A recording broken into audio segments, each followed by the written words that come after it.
Assalamu alaikum doctors. In this video I am discussing how can we manage a nephrotic syndrome patient, the discussion portions, history. So first of all I will examine the patient. I will revise his note, what already done I have seen.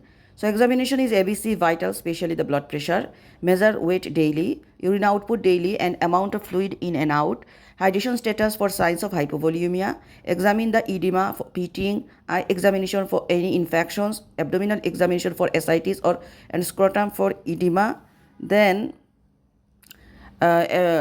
chest examination for pleural effusion and cardiac examination for pericardial effusions. Then I will run some test investigations. First of all, urinalysis dipstick, early morning urine protein creatinine ratio, first morning after admissions, normal is less than 20 milligram per millimole. Nephrotic is more than 200 milligram per millimole, usually more than 600 milligram per millimole. Low urine sodium less than 10 millimole suggests hypovolemia. Remember, low urine sodium. The baseline bladder urea and electrolyte and creatinine, albumin is low, full blood count we do, cholesterol and triglyceride is high, immunoglobulin G is low, AM also low, and complement C3 usually normal and C4. Then Joestar immunostatus as a baseline, hepatitis B and C serology. Second line test we do request only if features suggestive of more aggressive nephritis like hypertension, macroscopic hematuria, high creatinine, no response to corticosteroid. Anti-streptolysin O titer, anti-DNSB, anti-nuclear antibodies, anti-DS DNA antibody. And biopsy minimal change disease 95% is the most common type. Evidence of hypovolemia. How can we know that hypovolemia my patient? Clinically, there is abdominal pain, vomiting, looks unwell, poor peripheral perfusions, and capillary refill time more than 2 seconds. Pulse character is steady, low volume, difficult to palpate, tachycardia, hypertension may be an early sign, hypotension is a late sign, jugulovenous pressure JBP is low. Lab, low urine sodium less than 10 millimole, high hematocrit, thrombophilia, raised creatinine or urea. Treatment: seek senior advice before volume resuscitation as risk of volume overload. Give sodium chloride 0.9%, 10 ml per kg, and start dipyridamine 4.5% albumin. If severe, dipyridamole to reduce the risk of thrombotic complications. Discuss need for heparin or warfarin with pediatric nephrologist. Now, management of nephrotic syndrome. After discussion with the pediatric nephrologist, first admissions, strict the fluid balance monitoring. Daily weight is mandatory. Avoid the added salt, but a low salt diet is not indicated. Treatment of hypovolemia if present and fluid restrictions. Medications for nephrotic and for complications. We are giving prednisolone 60 mg per meter square oral once daily, maximum 80 mg per day in the morning. Then omeprazole for gastroprotection whilst on high dose oral steroid. Phenoxymethyl penicillin V for pneumococcal prophylaxis. If edema is upsetting to the patient or causing discomfort, add furosemide. If severe hypovolemia, dipyridamole to reduce the risk of thrombotic complications. Discuss need for heparin warfarin with pediatric nephrologist. What about the complications of nephrotic syndrome? Remember, if peritonitis, then obtain the blood culture and peritoneal fluid for gram stain and culture. If possible, then start piperacillin with tazobactam, tazocin IV. Pending culture result, common organism is Streptococcus pneumonia. Cellulitis commonly caused by hemolytic streptococci and pneumococci. Treat promptly.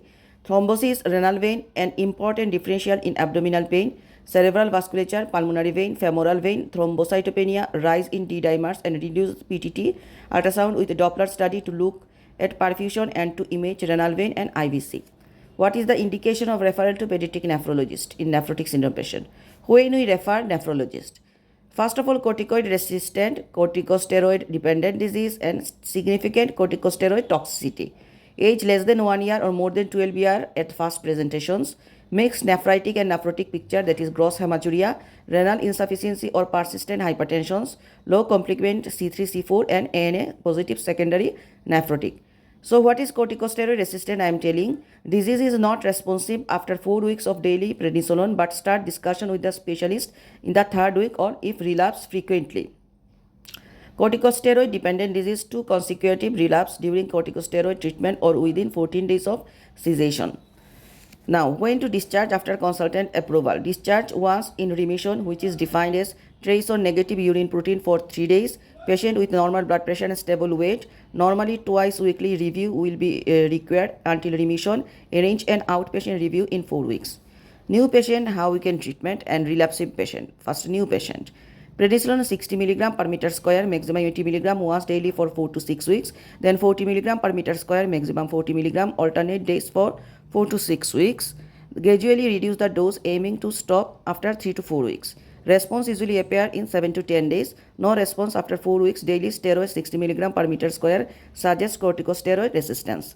Now, relapsing patient, what we give the treatment?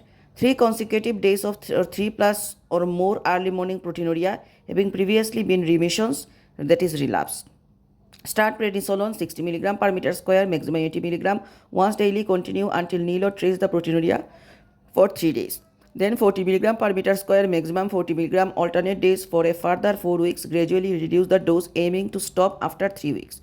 If relapse frequent despite alternate day, prednisolone, discuss with the pediatric nephrologist. Okay. Now about advice, we give some advice. Nephrotic syndrome.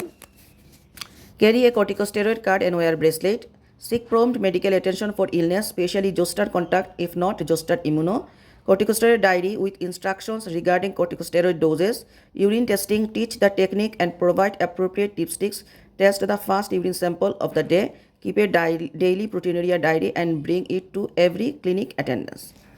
Infection precaution, we tell something. First of all, avoid the live immunization for 3 months after completion of treatment with high dose corticosteroids. Delay of inactivated vaccine is advisable where possible. Okay, so avoid live vaccine 3 months.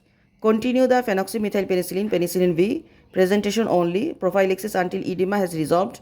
If penicillin allergy, give azithromycin. If liquid formulation required, amoxicillin. If exposure to chickenpox and zoster non-immuno, varicella zoster virus, immunoglobulin G negative, and on high dose corticosteroids, give IM zoster immunoglobulin, which can be given up to 10 days after exposure.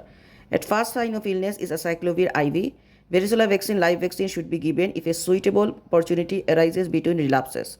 Give pneumococcal vaccine if child has not received pneumococcal conjugate vaccine.